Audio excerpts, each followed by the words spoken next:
What would you do if the husband who treated you like a ghost for 3 years suddenly looked at you like you were the only woman in the world, just as another man offered you everything you ever dreamed of? The morning routine never changed. Evelyn Carter woke at 5:30 sharp, her alarm barely necessary anymore. Habit had long since replaced need. She moved through the motions with practiced grace, shower, hair, soft makeup, and a wardrobe of elegant but muted colors, clothes that whispered instead of spoke. By 6 o'clock, she stood in the vast, quiet kitchen of the Whitmore estate, preparing breakfast in silence. She made eggs she didn't eat, poured coffee she didn't drink, and laid it all out with the precision of someone desperate for control over anything, even something as small as toast. At 6:15, Graham Whitmore descended the marble staircase with his usual mechanical precision. Every movement was calculated, every detail perfect. Tailored charcoal suit, polished shoes, hair like it had been styled by windless hands. He looked at everything except her. He never looked at her. Evelyn placed the coffee cup down just as his shoes clicked against the floor. Black coffee, no sugar, no cream. She had learned this not because he told her, but because she observed. For 3 years, he took the cup without acknowledgement, scrolled through his phone, and walked out the door. Not a word, not even a nod. Only the sound of the front door closing behind him and the silence that rushed in to take his place. She sat alone at the kitchen island, nibbling at dry toast, wondering how she had ended up in a life that looked perfect from the outside, but felt so empty on the inside. A beautiful prison, a gilded cage. 3 years ago, she had been Evelyn Carter young, bright, full of ambition, with a business degree and dreams of changing the world. Then her father's construction company collapsed. Her mother, Helen Carter, had come to her in tears, voice shaking with desperation. "Graham Whitmore is looking for a wife, a respectable one. Someone quiet, someone who understands appearances." At the time, Evelyn had laughed, but the debts were real. The lawsuits even more so. And the Whitmore family? They had influence. They had lawyers. They had the means to wipe her family's problems off the face of the earth. In exchange, she would marry Graham. A merger, her mother had called it, not a romance. A contract. Evelyn met Graham once before the wedding. He was handsome in a sharp, unapproachable way. He laid out terms like a business deal. "You'll be my wife in name. You'll attend events when needed. We'll maintain the appearance of a successful marriage. In return, your family's debts will disappear, and you'll want for nothing." She had agreed. And in the years since, she had become exactly what he wanted. Quiet. Presentable. Invisible. She found refuge in the garden behind the estate. That morning, after breakfast, she stepped into the sunlight and knelt among her roses. She had planted them herself. No gardener touched them. They were hers. They bloomed with color, responded to care, unlike her husband. She wore gloves, but still, the thorns found her skin sometimes. Small reminders that beauty often came with pain. The vibration of her phone startled her. She pulled it from her apron pocket. Graham's name on the screen. He never called during business hours. "Hello?" Her voice was soft, cautious. "Evelyn?" His voice was cold, clipped. "I need you to attend an event with me tonight." She blinked. "What kind of event?" "Investor gala. International guests. 7 o'clock. "Be ready." She hesitated. "Why now?" There was a pause. "Business reasons." "You're my wife. It's time you acted like it." The line went dead. Evelyn stared at the phone, a slow chill crawling up her spine. 3 years of silence, and now this? That evening, she stood in front of her closet. So many beautiful dresses. None worn, none lived in. She reached for a deep emerald gown that brought out the green in her eyes, a dress she had bought in a brief moment of hope years ago. At exactly 7 o'clock, she descended the grand staircase. Graham was waiting in the foyer in a black tuxedo. His jaw tightened when he saw her, but then, was that a flicker of surprise? "You look acceptable," he said, offering his arm like it was protocol. "Acceptable," she repeated, a small smile tugging at her lips despite herself. His arm was warm under her hand. It was the first time they had touched in months. The Grand Meridian Hotel ballroom was a world of chandeliers, champagne, and subtle power plays. Graham guided her through the crowd with one hand on the small of her back, introducing her without emotion. "My wife, Evelyn," he said over and over, the words sounding foreign in his mouth. Most smiled politely. Some women looked at Graham with barely disguised longing. Some men let their eyes linger on her with curiosity. She understood then why he brought her. She was decoration, status, proof. Then she met Lucas Grayson. Warm brown eyes, easy smile, a handshake that lingered just slightly too long. "Mrs. Whitmore," he said, his British accent rich and smooth. "Graham's been hiding you." Evelyn laughed, caught off guard. "I suppose he has." "If I had a wife this beautiful," Lucas said, "I'd want to keep her to myself too." Heat rushed to her cheeks. Compliments weren't something she received. Not anymore. Graham's jaw tightened. "Barely." "Lucas is looking to expand into South America," he said evenly. "Sustainable development." "He's looking for expertise." "I studied international business," Evelyn offered, surprising herself with the admission. "What a waste," Lucas said sincerely. "You should be running your own division." For the first time in years, Evelyn felt something stir inside her recognition. Interest. Possibility. And just like that, the perfect, quiet life she'd built began to fracture. The drive home was silent, too silent. Evelyn Carter sat beside her husband in the back of the black sedan, the city lights casting fleeting shadows across his angular face. Graham Whitmore's hands rested stiffly on his thighs, but his knuckles were white. His jaw was set in a line so sharp it looked like it could cut glass. Evelyn didn't speak. Not yet. Her fingers tightened slightly around her small emerald clutch, the one that matched her dress.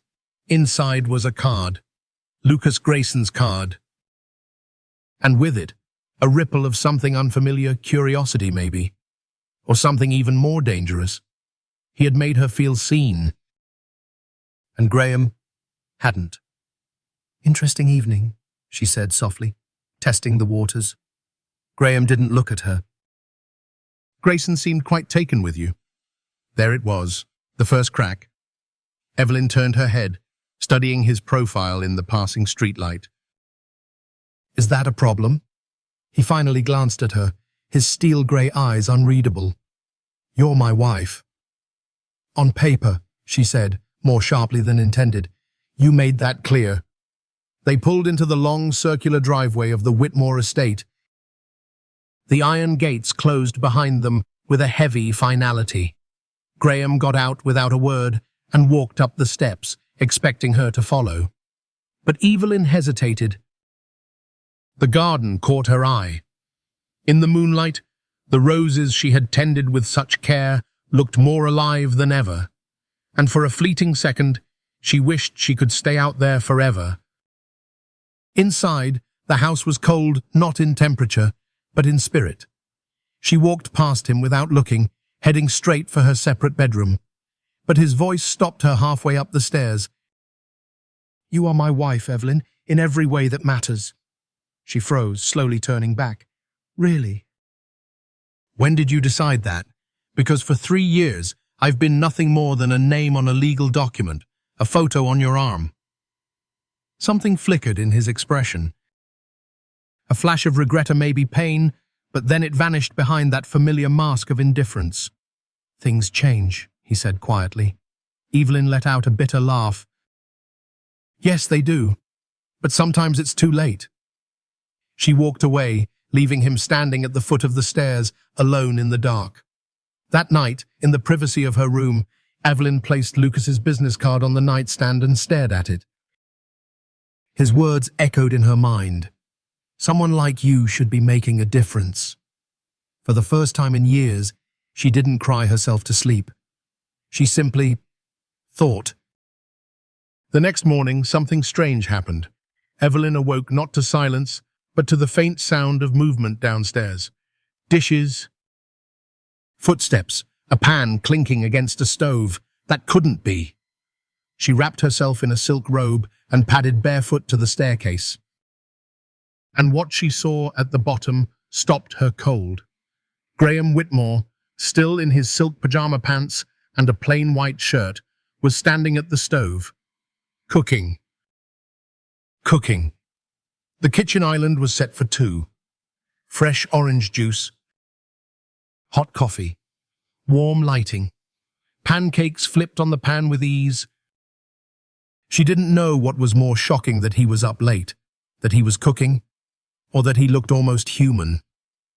"Good morning," he said, without turning around. Evelyn blinked. "What's happening?" "Breakfast." He finally turned. His dark hair was slightly tousled, his face softer, younger. Without the tailored armor of expensive suits, he looked like someone she might have actually said yes to. "I thought we should eat together," he added. "Why?" He put down the spatula and met her eyes fully. "Because I've been an ass for 3 years, and I'm tired of pretending you don't exist." Her breath caught in her throat. This was not the man she knew. What changed? "Last night," he said, "watching Lucas look at you like—" His voice faltered, then steadied again. "Like you were something worth treasuring." "Something I should have treasured all along." She moved cautiously to the island and accepted the plate he offered. Golden, perfect pancakes. Warm, real. "This doesn't erase 3 years of indifference," she said quietly. "I know." He sat across from her, his eyes never leaving her face. The silence between them wasn't cold now, it was charged. "I called Lucas this morning," Graham said suddenly. Evelyn's fork paused mid-air. "Why?" "To decline his proposal." She set the fork down. "That's not your decision to make." "You're right," he said, unflinching, "which is why I'm offering you something better." She raised a brow. "Come work with me," he said. "Whitmore Enterprises is launching new initiatives in Latin America. I need someone with your expertise." "Not as a figurehead, as a partner." She blinked. "You're offering me a job?" "I'm offering you a partnership. Professional and—" His voice softened. "Personal, if you'll have it." Before she could respond, her phone buzzed on the counter. She glanced down. Lucas Grayson. Graham's eyes darkened slightly, but he said nothing. "Hello," she answered, trying to sound neutral. "Evelyn, darling." Lucas's warm voice filled the space between them. "I hope you slept well. I've been thinking about our conversation." "Dinner tonight? To discuss the role I mentioned?" Evelyn's eyes met Graham's. His hand tightened around the coffee cup, jaw rigid, and something reckless stirred in her chest. "I'd love to," she said to Lucas, without breaking eye contact with her husband. The silence that followed was suffocating. Graham stood abruptly. "So that's your answer?" "You had 3 years," she said, standing slowly. 3 years to notice me." "One breakfast doesn't undo that." "This isn't about business," he said, "and we both know it." He stepped closer. The scent of his cologne, the warmth of his body, the look in his eyes, desperation, desire, regret. "You think I don't want you? You've never shown it." "I've been a fool," he whispered. His hand lifted to her cheek, thumb brushing across her skin with devastating tenderness. "But I want you, Evelyn. I've wanted you from the moment I saw you in that green dress." "Maybe longer." Her breath trembled. "Don't go to dinner with him," he said. "Stay. Let me show you what kind of husband I can be." It was everything she had ever wanted to hear, everything she had dreamed of. But dreams don't erase scars. She stepped back. "I'm going to dinner with Lucas." His hand fell. His expression hardened. But he didn't argue. "Fine," he said. "But when you come home tonight, we're going to finish this conversation." And this time, it wasn't a command. It was a plea. The restaurant was quiet. Not the kind of quiet that made you nervous, the kind that wrapped around you like velvet, all soft candlelight and whispered laughter. Lucas Grayson had chosen the perfect setting. French, intimate, discreet, a place where secrets could be shared without being overheard. Evelyn Carter sat across from him in a midnight blue dress that shimmered faintly in the low light. She'd chosen it carefully. It made her feel powerful. Unapologetically feminine, like a woman in control of her own story. "You look absolutely stunning," Lucas said, taking her hand across the table. "Blue is definitely your color." Evelyn smiled, but something about the compliment didn't land quite right. It wasn't that Lucas wasn't sincere. He was. It was that someone else had looked at her that morning, as if seeing her for the very first time. And that gaze had lingered. She pushed the thought away. "Tell me about the position," she said, redirecting the conversation. Lucas's eyes lit up. He launched into a passionate description of his company's upcoming expansion into South America, renewable energy, community development, eco-conscious partnerships. Everything she had once dreamed of working on when she was a student. "I need someone to lead the Latin American division," he said. "Oversee strategy, manage relationships on the ground, help shape policy. Someone like you." Evelyn sipped her wine. "And the offer? Generous salary, full autonomy, relocation to Argentina, if you're open to it." "You'd be building something of your own, Evelyn, not trailing behind someone else's name." There it was, the pitch beneath the pitch. "You'd be more than Mrs. Graham Whitmore." "I won't lie," Lucas added, voice lower now, more personal. "This isn't just business for me." Evelyn's stomach tensed. "James, I know you're married," he cut in gently, "but what kind of marriage is it, really? A woman like you deserves to be seen, supported, loved." His thumb brushed across her knuckles. It was meant to be comforting, romantic even, but it made her skin prickle.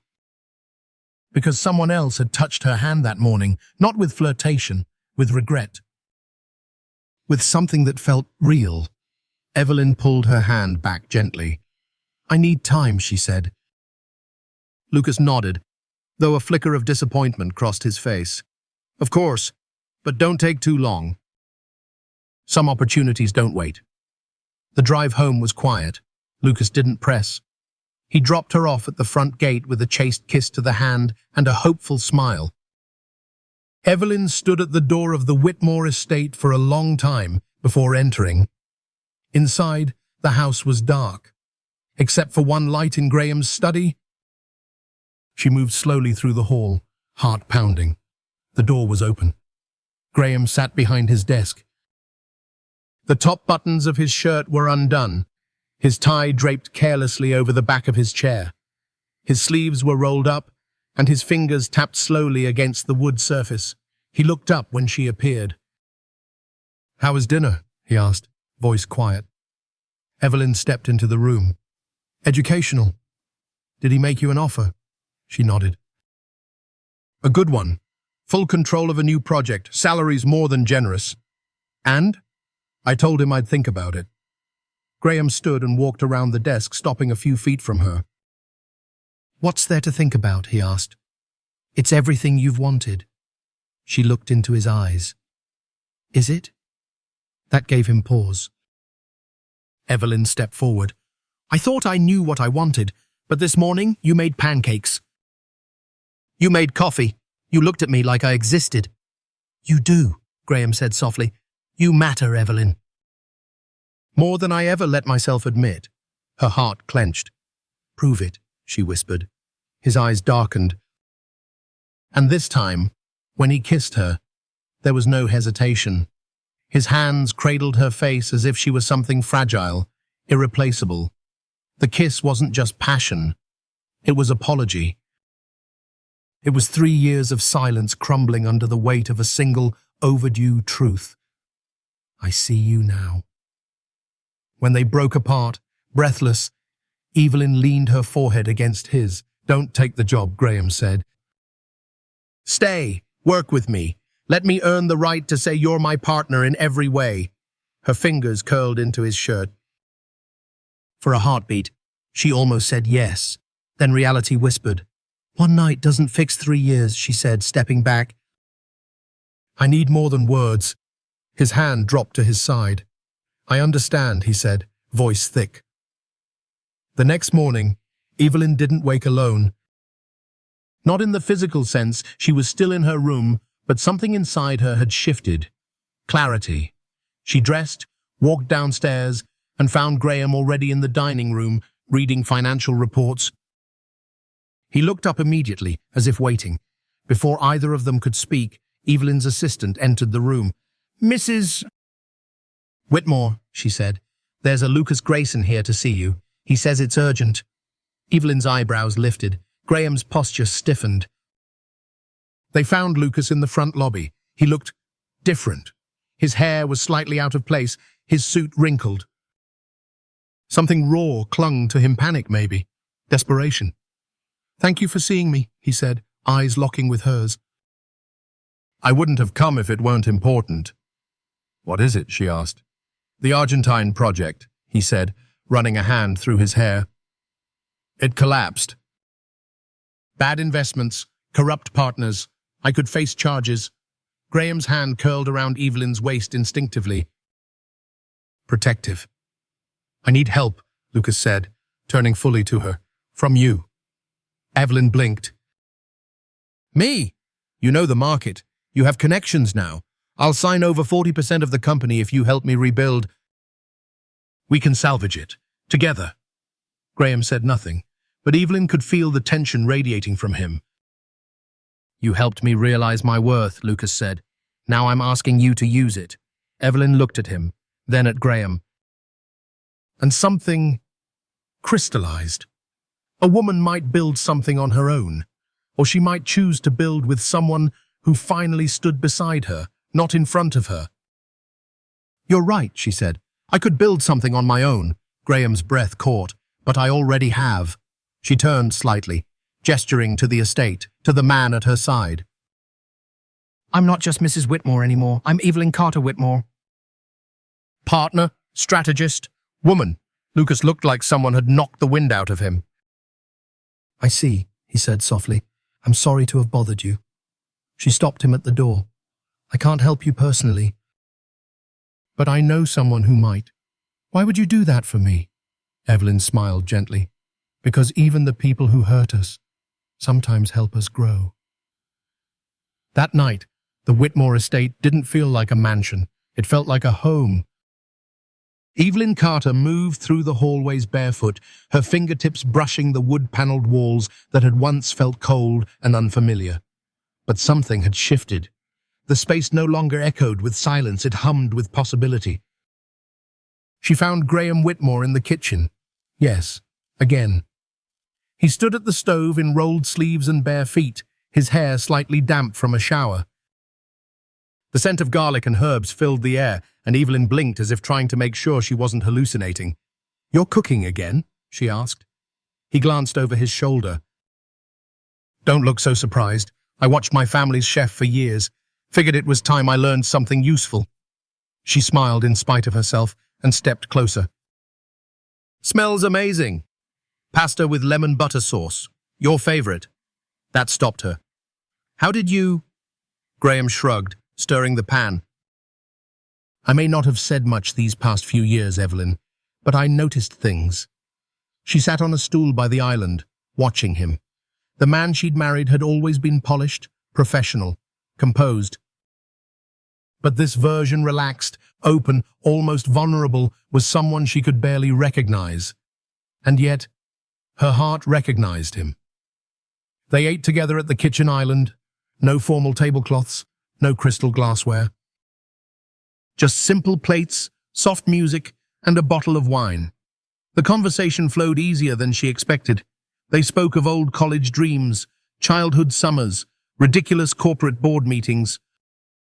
And when they laughed, it didn't feel forced. It felt earned. After dinner, Graham surprised her again.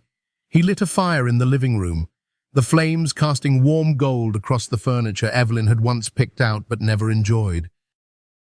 She curled up on the sofa while he brought out a small velvet box and handed it to her. Inside was a stunning emerald ring. Her breath caught. The exact shade of the dress she wore the night they attended the gala together, the night everything started to shift. "What's this for?" she asked, voice soft. 6 months, Graham said. "Since you chose to stay. Since we stopped pretending." Evelyn looked at him. "Most people celebrate wedding anniversaries," she murmured. He reached for her hand and slid the ring onto her right finger. "I'm celebrating the day we became husband and wife for real." Tears stung her eyes, not from sadness, from being seen. "I remember everything about that night," he added. "The way you looked in that green dress. The way you challenged me. The way you kissed me like you were finally claiming your place." Evelyn leaned into him, her voice barely above a whisper. "And do you feel claimed now?" His lips brushed her forehead. "Completely." Later, they made love not with desperation or apology, but with an intimacy that had taken 3 years to build and only moments to ignite. Every touch was a promise, every kiss a vow. And when they fell asleep, tangled in each other's arms, Evelyn didn't dream of escape. She dreamed of mornings like this, of new beginnings. The next day, Evelyn stood in the glass conference room of Whitmore Enterprises, presenting quarterly projections to a boardroom of executives who listened to her every word. She wore a sleek grey suit that fit like confidence, and her voice was calm, measured, compelling. "The Argentine project has exceeded expectations by 30%, she concluded. "I recommend expanding operations into Chile and Peru by Q3. Applause erupted around the room. At the head of the table, Graham watched his wife with pride so raw it practically glowed. His gaze wasn't just appreciative, it was reverent. When their eyes met across the room, Evelyn's lips curved slightly. They were no longer strangers playing a part. They were partners, and everyone knew it. "Excellent work, Mrs. Whitmore," said Daniel Brooks, head of international operations. "Your strategic vision has revolutionized our Latin American presence." "Thank you," Evelyn replied, gathering her materials with practiced ease. The room slowly emptied, but Graham stayed seated.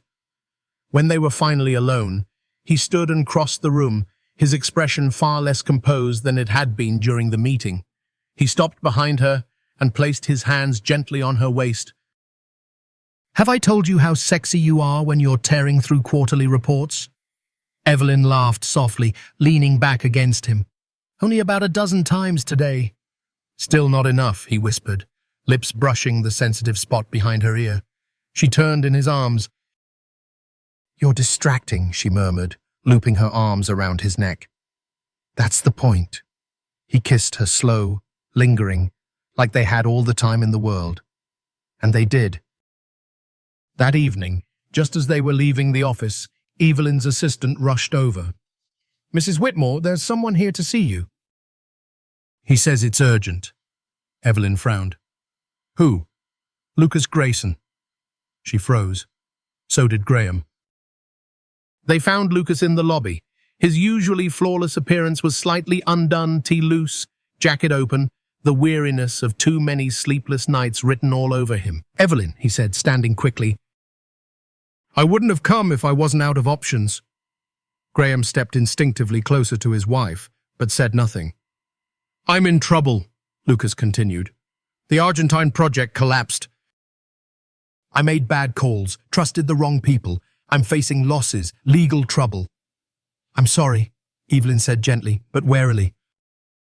"I need someone with your expertise," Lucas pleaded. "Someone who knows the landscape, The people. I'll give you equity 40%. Just help me rebuild.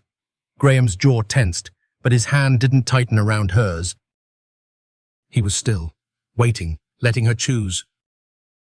Evelyn studied Lucas for a long moment. You helped me remember my worth once, she said slowly, and I'm grateful. He looked hopeful. But I've already built something, she added, her voice steady. She looked at Graham not for permission, but for recognition. And I'm not walking away from it. Lucas nodded, the defeat clear in his eyes. Understood. As he turned to leave, Evelyn paused. Wait, he looked back. I can't help you personally. But I know someone who might. Daniel Brooks is looking for new ventures. Lucas blinked. You'd do that? Evelyn nodded. Because the woman I've become doesn't forget who helped wake her up. That night, back at home, Graham held her close in the living room as the fire crackled again. They didn't speak much. They didn't need to. Everything unsaid had already been lived. In the space between mistakes and forgiveness, between fear and choosing again, they had found love. Not the kind from fairy tales. The kind that survives silence, missteps, time. The kind you earn, together. It had been 3 weeks since Lucas Grayson walked out of Whitmore Enterprises for the last time. Since then, Evelyn Carter Whitmore had thrown herself into work with a clarity and passion she hadn't felt since her early days in business school. Her mornings were filled with board meetings and international calls. Her evenings, strategy sessions with Graham, and sometimes slow dancing in the kitchen to Sinatra while pasta simmered on the stove. But even in this newfound rhythm, there were moments when the past whispered back. One evening, as she prepared a pitch deck for their next expansion, Evelyn opened her inbox to find a single subject line that made her heart falter. Lucas Grayson formal apology. She stared at it for a long time. Then, without clicking, she closed the laptop. That night, over dinner, Graham noticed her silence. You're somewhere else tonight, he said, pouring her a second glass of wine. Evelyn hesitated. Lucas emailed me. Graham didn't flinch, but the air shifted slightly. Did you read it? No. A pause. Do you want to? Evelyn looked at him carefully. His voice was steady, but his hand on the stem of his wineglass was tight. I don't know, she admitted. Part of me feels like I owe him at least a reply.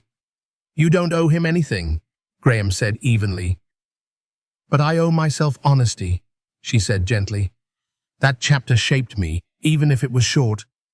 Graham nodded slowly, then reached across the table to take her hand. Whatever you decide, I trust you. It was such a simple phrase, but it echoed in her chest for hours after. 2 days later, Evelyn sat alone in the garden, laptop on her knees, the sun warm on her skin. The roses were in full bloom. She opened the email. Evelyn, there are 1,000 things I wish I'd said differently. But more than anything, I want you to know this. You helped me become a better man.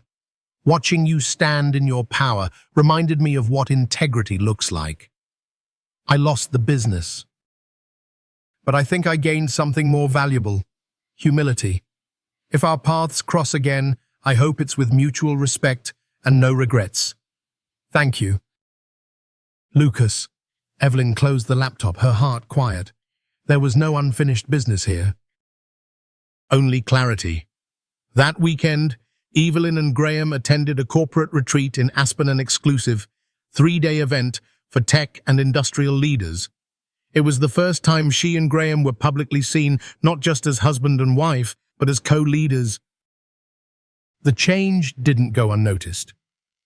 I had no idea Mrs. Whitmore was this brilliant, one executive whispered to another during Evelyn's keynote on emerging markets. She's not just brilliant, someone else replied. She's the one running half the empire. Evelyn didn't hear any of it directly, but she saw the shift in how people addressed her.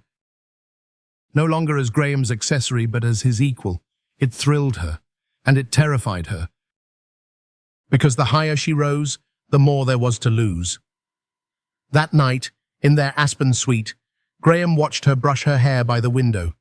Moonlight poured in behind her, catching in the gold strands. She looked like something out of a painting, elegant, untouchable. "I have to ask you something," he said. She turned, surprised by the softness in his voice. "Do you ever miss the life you almost had?" Evelyn blinked. "What do you mean?" "The job, the freedom." "The other man." She crossed the room slowly and sat on the edge of the bed beside him. "I don't miss what might have been," she said, choosing each word carefully. "I miss who I used to be before I gave up on being seen." Graham looked down. "You're not invisible anymore," he said. "I know," she replied, "but sometimes I still fear disappearing again." He reached out, his hand cupping the back of her neck gently. "Then let me keep reminding you." His kiss was slow and full of something she hadn't always felt from him, reverence. The next day, everything seemed to be going perfectly until it didn't. A leaked internal memo surfaced during a shareholders' briefing, a document from years ago showing Graham's signature on a proposed acquisition that would have endangered a protected region of land in Peru. The deal had been killed, but the memo, now taken out of context, made headlines. Whitmore Enterprises faces environmental scandal. The press swarmed, protesters gathered. And suddenly, Evelyn was no longer just a rising executive. She was part of the crisis. Back in New York, damage control kicked in. Graham met with legal, PR drafted statements, but all eyes turned to Evelyn, especially when she refused to read the lawyer's pre-approved script at the press conference. "I'd like to speak from the heart," she said, standing before a sea of reporters. The room stilled. She inhaled, then looked straight at the cameras. Whitmore Enterprises was built on strength, but strength without integrity is just arrogance. We've made mistakes in the past. My husband made mistakes, but I married him not for perfection, but for the man he chooses to become every day. A wave of silence, then a single camera flash, then another, then applause. Later, behind closed doors, Graham found her in the empty boardroom. "You didn't have to defend me," he said quietly. "I didn't," Evelyn replied. "I defended the truth." He crossed to her in 2 strides and kissed her forehead. "I love you," he murmured, "not just because of how you lead, but because you lead me." Tears stung her eyes. "I used to feel like I was standing in your shadow," she whispered. "And now?" She smiled through the blur. "Now I feel like we're standing in the same light." The storm didn't come from Graham. It came from Geneva. Evelyn Carter Whitmore had just returned from a successful site inspection in Peru when the email arrived. She was still shaking dust from her boots and pulling her hair into a ponytail when Clara, her assistant, handed her the sleek envelope. A courier from the United Nations Business Council dropped this off. Evelyn raised an eyebrow. She slit it open, skimmed the contents, then froze. "Dear Mrs. Carter Whitmore, your leadership in sustainable enterprise has not gone unnoticed. We would be honored to offer you the role of Executive Director for the Latin America Initiative at the UNBC. This is a fully independent post, unaffiliated with any corporation. We believe you are uniquely positioned to lead the future of responsible global business." The paper trembled slightly in her hands. It was everything she had once dreamed of before Whitmore, before the emerald ring, before love re-entered the equation. It was her name being called, not as someone's wife, not as a corporate partner, but as herself. She didn't know whether to laugh or cry. Later that night, she sat alone in the garden, the roses bathed in moonlight. Graham found her there, barefoot, knees hugged to her chest.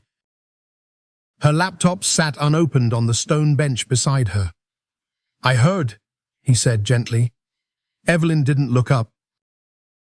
"I haven't decided." He nodded and sat down beside her. "You don't owe me your answer. You owe yourself the right to ask the question." She turned to him, her eyes searching.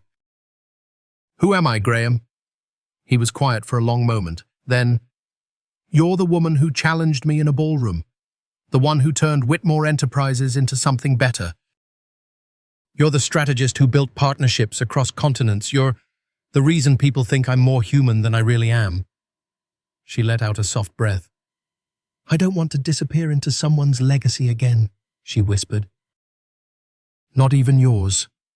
You won't, he said. Not with me. But that role at the Union means leaving all this behind. Graham nodded. I know. Evelyn stared at the night sky. Would you come with me? He didn't answer right away. Instead, he stood, offered her his hand, and pulled her to her feet. I would follow you anywhere, he said. But I think the real question is, do you still want me in the picture when the spotlight's only on you? Tears welled up, uninvited. Yes, she said, voice cracking. But I need to know I'm enough on my own. I need to say yes for me. Graham stepped forward and cupped her face. Then say yes, he said. Even if it scares me. Even if it breaks my heart. Say yes. 3 days later, she signed the contract. No fanfare. No champagne. Just a quiet moment between her signature, and the woman she used to be, now finally standing tall, Evelyn Carter. Not a hyphen. Not a shared identity. Just herself. The farewell at Whitmore Enterprises was bittersweet. She walked through the offices she helped reshape, received hugs from junior associates she had mentored, and cried in the elevator with Clara, who swore she'd never find another boss that carried protein bars and emergency mascara in the same drawer. In the main boardroom, Daniel Brooks stood beside Graham as the entire executive team applauded her final presentation. And when the room cleared, Graham didn't say much. He simply walked over, took her hand, and kissed the inside of her wrist, the exact spot he always said was her softest. No matter where you go, he said, you'll always be my compass. Evelyn didn't reply. She didn't need to. Her eyes said it all. Geneva was colder than she remembered. The kind of cold that cuts through even the most luxurious wool coat. But Evelyn stood on the terrace of the UN Business Council building, looking out over the lake, and felt more alive than she had in years. Her office was minimalist. Bright, efficient, no mahogany, no heirloom rugs. Just windows and light and the pulse of the world outside. Her first day was filled with briefings, policy outlines, and introductions in 6 languages. But when night came and the building emptied, she sat at her desk and let the silence settle in. Not loneliness, solitude, the kind she had once feared. Now it felt earned. That evening, Graham called. He didn't ask how her day went. He already knew. I'm proud of you, he said. I miss you, she replied. There was a pause.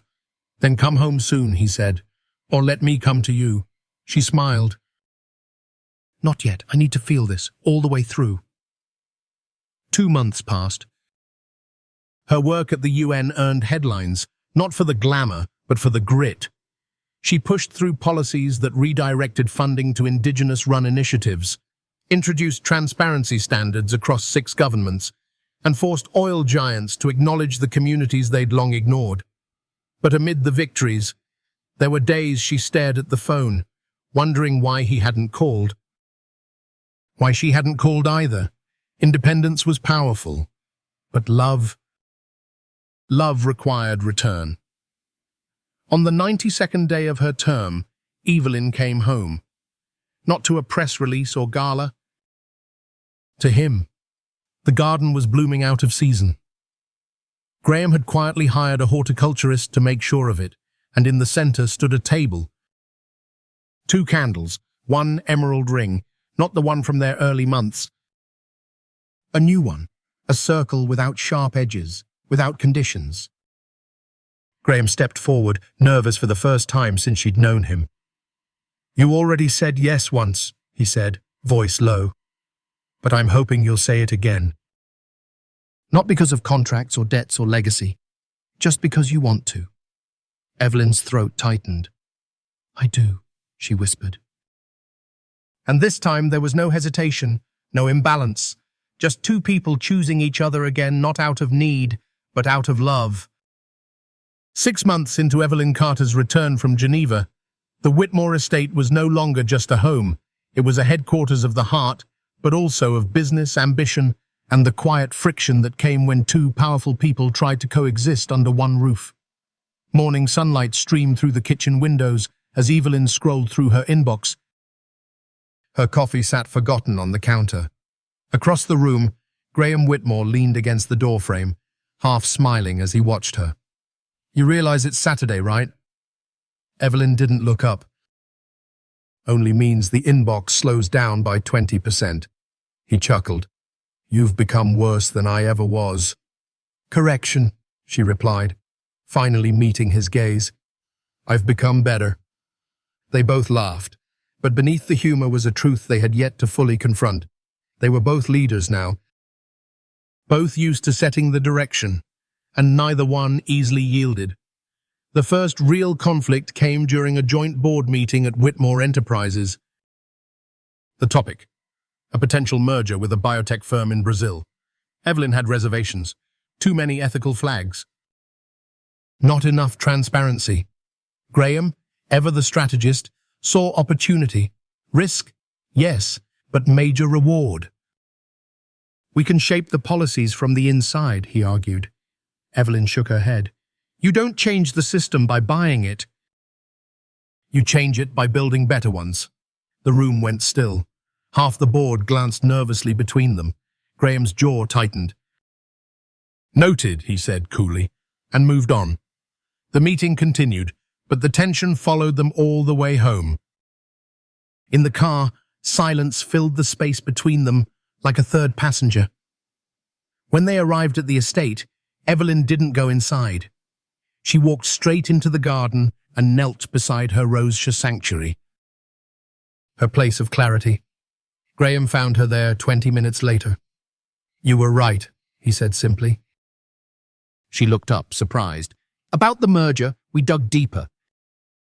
Turns out they were hiding deforestation reports." Evelyn sat back on her heels. "Then why the silence in the meeting?" Graham exhaled. "Because I didn't want to disagree with you."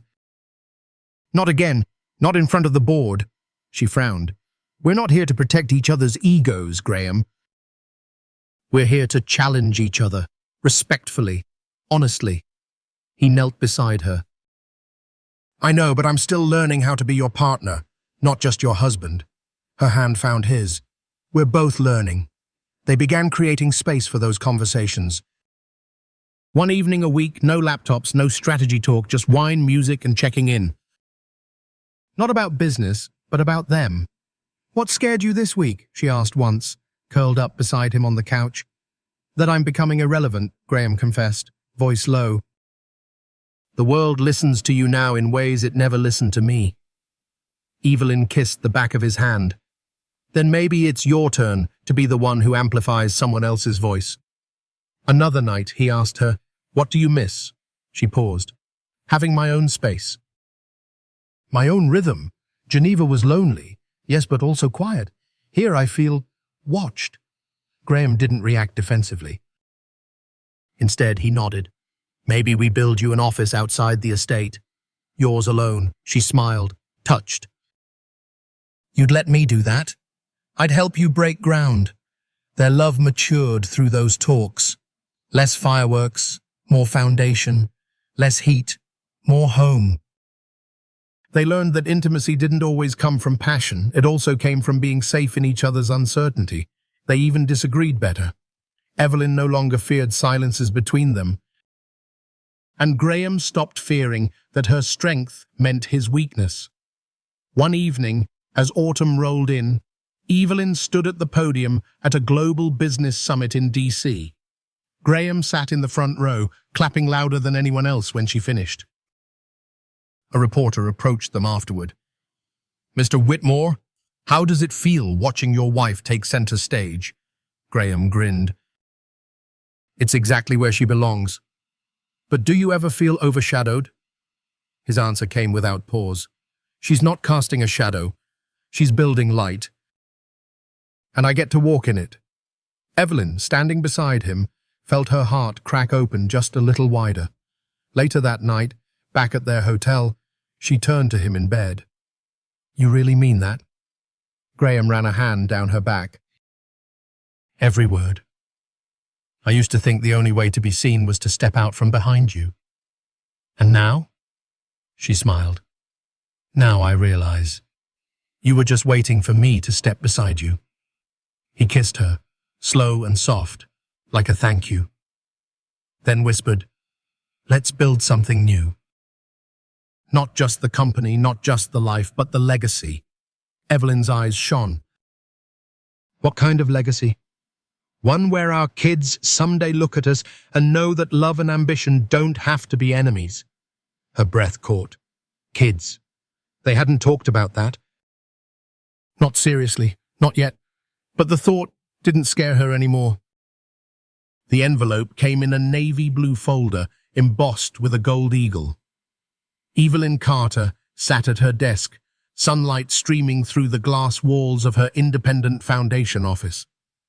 She hadn't expected the courier, much less the words written inside the letter that would shake her carefully balanced life. United States Department of State Office of Global Development and Diplomacy. Nomination, Evelyn Carter for Undersecretary of International Economic Affairs. She read the lines again and again, as if by repetition she might anchor herself. It wasn't just an offer. It was a call to national service, a voice saying, "You belong on the world stage now." And yet, she couldn't stop staring at the return address. Washington, D.C. Not New York. Not home. Not Graham. That evening, Graham Whitmore came home later than usual, the smell of early autumn clinging to his jacket. Evelyn met him at the door, the letter still in her hand. He saw it immediately. "That looks serious." "It is." She passed it to him, her face unreadable. As he scanned the contents, his brows lifted. "They want you in Washington." Evelyn nodded. "For how long?" "At least 4 years." "Possibly more." Graham sat on the edge of the armchair, silent for a moment. Then, "Do you want it?" "That's the problem," Evelyn said, voice tight. "I don't know. Part of me is thrilled, another part terrified." "Of what?" "Of becoming someone you no longer recognize." Graham looked up, wounded. "Is that what you think?" She walked over and knelt before him. "Graham, I've spent so much of my life trying to be seen, and now that the world sees me, I'm afraid I'll lose you in the spotlight." He cupped her face gently. "Let me be very clear," he said. "I fell in love with the woman who stood in front of a room full of skeptics and turned them into believers. If that woman goes to Washington, I'll still be standing behind her." Evelyn blinked back tears. "You'd move with me?" He hesitated. "No." The silence was sharp. "But not because I don't want to. Because Whitmore Enterprises needs me here. And because we made a promise to build this company together." She swallowed. "So we split?" He shook his head. "No. We evolve." The next week was a blur of internal conversations, late-night pacing, and quiet coffees shared on opposite sides of the kitchen island. One morning, Evelyn found Graham in the garden, watering the roses. He didn't hear her approach. "You know you always overwater those," she teased. He glanced back, half smiling. "Habit." She stepped beside him. I accepted the position. He didn't flinch, just nodded. "Good. I leave in 3 weeks." Graham set down the watering can. "Then let's make the next 3 weeks count." They did. They revisited their favorite restaurants, danced barefoot in the living room, drove upstate for a weekend under the stars. They didn't pretend things wouldn't change. But they honored what was, even as they prepared for what would be. On Evelyn's last night in New York, Graham surprised her with a dinner in the garden, candles flickering among the roses, jazz playing softly through outdoor speakers. At the end of the meal, He handed her a small black box. Inside, a delicate gold necklace with a tiny compass charm. "So you always find your way back," he said. Evelyn kissed him, like it might have to last them for months. Maybe it would. Washington was fast. Faster than Geneva. Sharper than New York. Every moment timed, every decision magnified. Evelyn moved through marble corridors and oak-paneled rooms with purpose, but not without pressure. She was one of few women at her level, fewer still who had not come up through traditional political circles. The media loved her, and they questioned her. Every choice, every relationship, especially the fact that her husband had stayed behind. "Are you still together?" one interviewer asked during a primetime segment. Evelyn smiled. "Marriage isn't about sharing a zip code, it's about sharing a life." Still, the distance ached. Late nights became lonely. Video calls weren't the same as touch, and every victory she celebrated felt incomplete without the one person who had always believed in her brilliance, even before she fully believed in it herself. One night, after a brutal 14-hour session on trade negotiations, she returned to her DC apartment and found a package waiting at her door. No return label. Inside, a single item. A rose, perfectly preserved in glass, and a note in familiar handwriting. "You're never out of bloom, Evelyn. Not with me watching." G. Her hands shook as she held it. That was the night she booked her ticket to New York for the weekend. No press, no meetings, just a red-eye flight and a heart that missed home. Graham met her at the airport, his coat thrown over one shoulder, the same way he used to wear it back in college. She ran to him like someone younger than she remembered being. He caught her, arms tight around her waist, face buried in her hair. "3 weeks is too long," she whispered. "I was about to come to you," he murmured back. "Then I remembered roses don't travel well." She laughed through tears. That night, lying beside him in the bed they once shared every night, Evelyn traced her fingers along his forearm. "I don't know how long I'll be in DC. I don't know how long I can keep doing it this way." He looked at her, steady. "Then don't keep doing it that way. Do it our way. Let's find a rhythm. A life that fits us, not the world." She smiled. "What would that even look like? Maybe I spend part of the month with you. Maybe you build a garden on a DC rooftop. Maybe we find a place halfway between where you are and where I need to be. And the company," he kissed her temple. "Daniel Brooks has been running the Latin America division better than either of us could. It's time to empower others, and time for us to figure out what comes next together." They didn't flip a coin. They built a map.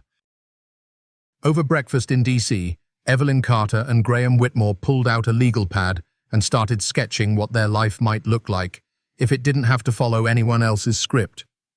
"Okay," Evelyn said, pen in hand. "Let's start with this. I can't leave the capital completely, at least not for another 2 years. And I can't uproot Whitmore Enterprises. Not now, when we're finalizing that India deal." They stared at each other, both equally committed, equally tired of airport goodbyes. "So," Graham said, tapping the table, "what if we stopped thinking about either or?" Evelyn raised an eyebrow. "You mean both?" He nodded.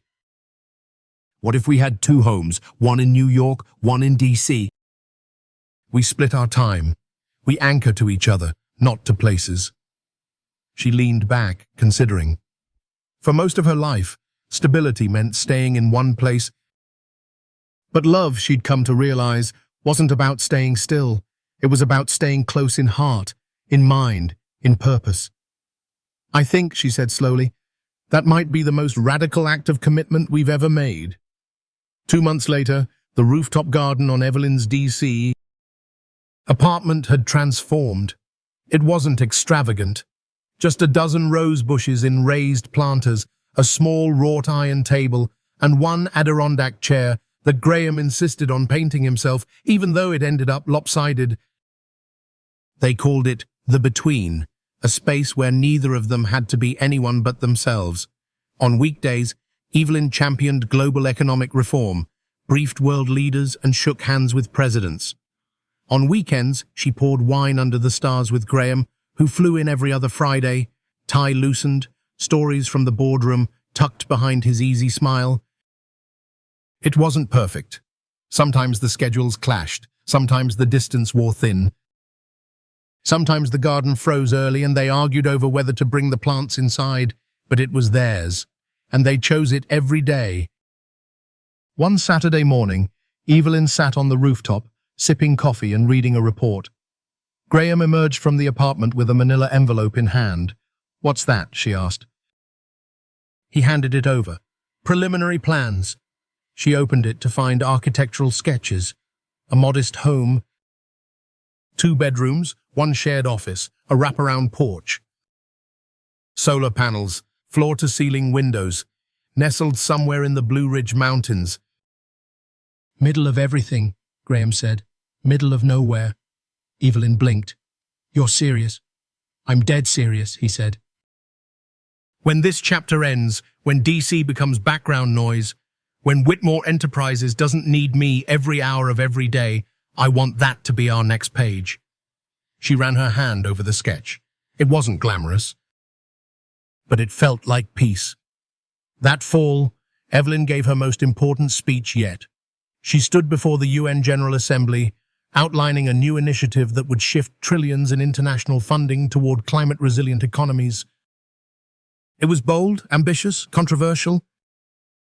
And afterward, when she stepped off the stage, the first hand to reach for hers was Graham's. "You were brilliant," he said, his voice low, intimate. "Scared out of my mind," she confessed. He smiled. "That's how I know it mattered." The media caught on quickly to the power couple who refused to live in the same city full-time. Some saw it as a flaw, others a revelation. But Evelyn didn't care about the headlines anymore. She cared that her husband knew how she took her coffee in DC. She cared that she still kept a blazer in New York, just in case. She cared that their love wasn't fragile, it was flexible. One night, while watching the sunset from the between, Evelyn turned to Graham and asked, "Do you ever regret it?" He didn't need clarification. "No," he said. "You?" "Not even a little." She rested her head on his shoulder. "I used to think marriage meant sacrificing dreams to meet in the middle," she murmured. "But I think the truth is, real love doesn't ask for sacrifice.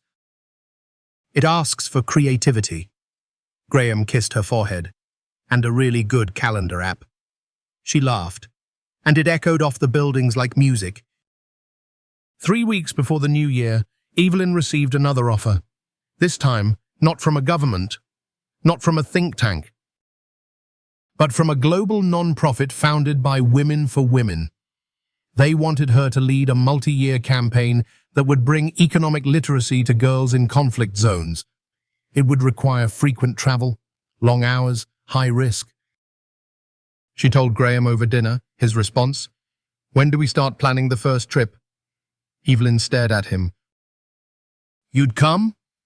"Not every time," he said, "but I'll come when it matters, and I'll be home when you return." "That's the new rhythm, remember?" She reached across the table and took his hand. "I love you," she said. Graham looked at her, eyes warm. "I know, but it never gets old hearing it." That Christmas, they didn't send out cards. They sent out maps. Custom-printed maps with 2 red hearts, one on New York, one on DC, and a dotted line that wound its way to the Blue Ridge Mountains. Beneath the image were 4 simple words, "Love is not location-bound," and in the bottom corner, "Evelyn Graham, still building."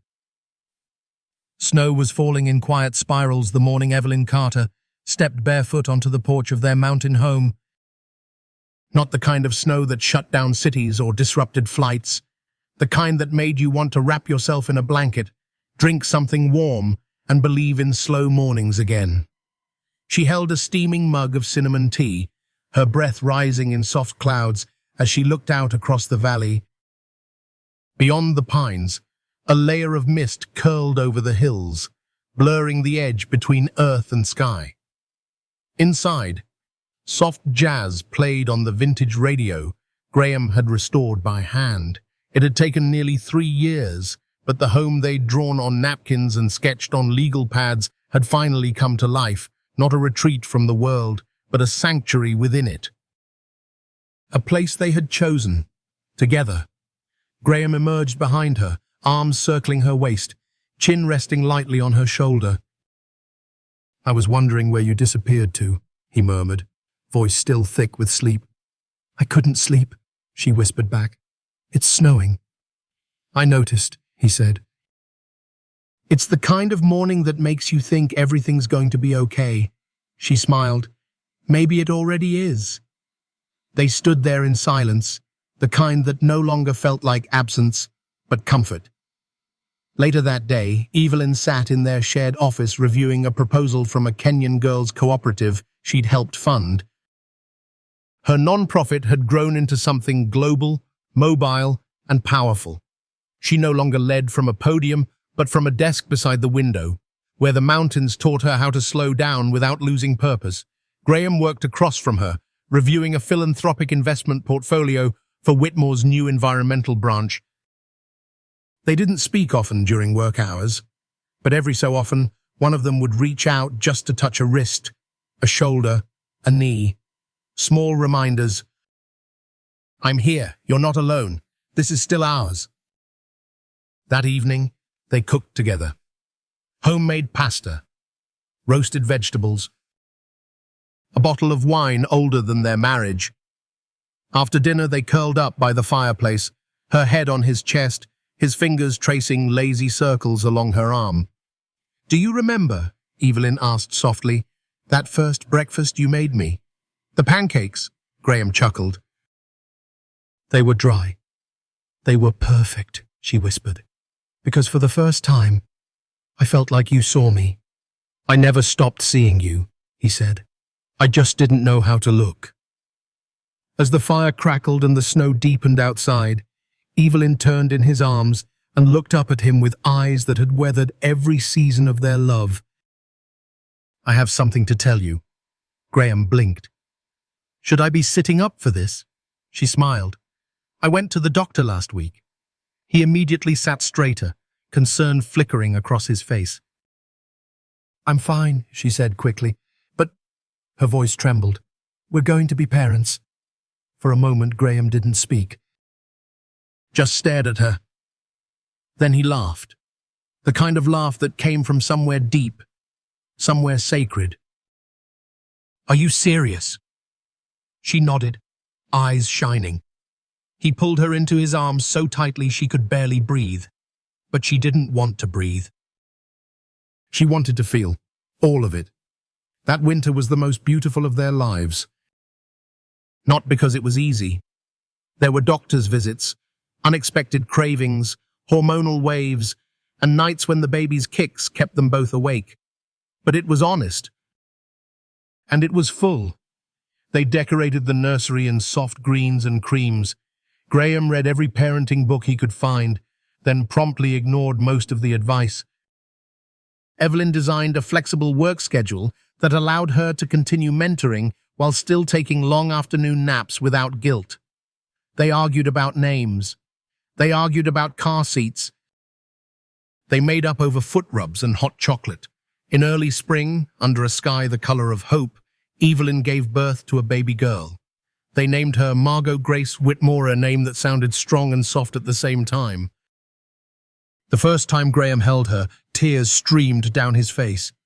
"You changed everything," he whispered to his daughter. "Just like your mother did." Evelyn watched them from the hospital bed, exhausted and radiant. 3 years ago, she had lived in silence. Now her world was filled with breath, with sound, with love so loud it echoed. Back at the mountain home, life found its new rhythm. Margot cooed in a bassinet near Evelyn's desk as she led video calls with women across 5 continents.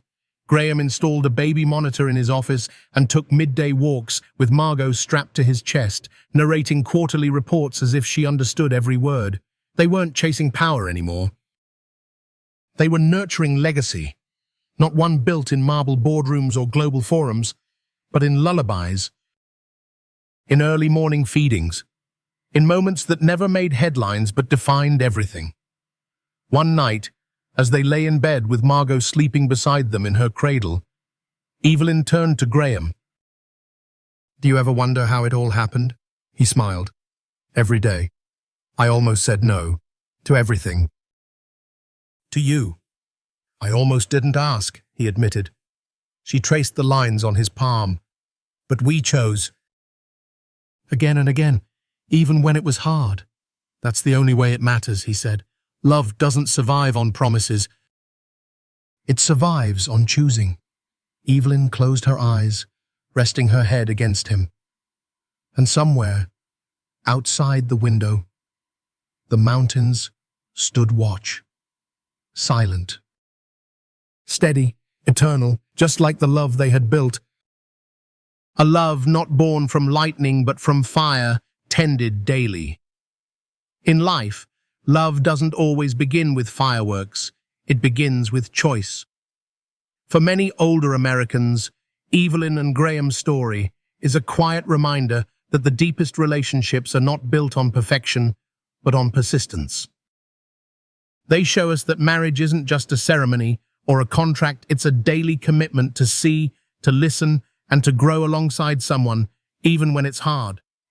Evelyn rediscovered her voice. Graham learned how to love not with control, but with presence. Together, they proved that it's never too late to start over, not by going backward, but by building something better from where you stand.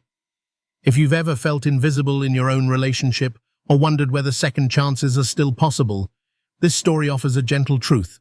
Love isn't about finding the perfect person, it's about becoming the right partner again and again. Even in the later chapters of life, there's still time to rewrite the ending. All it takes is courage, grace, and the willingness to choose love one more time.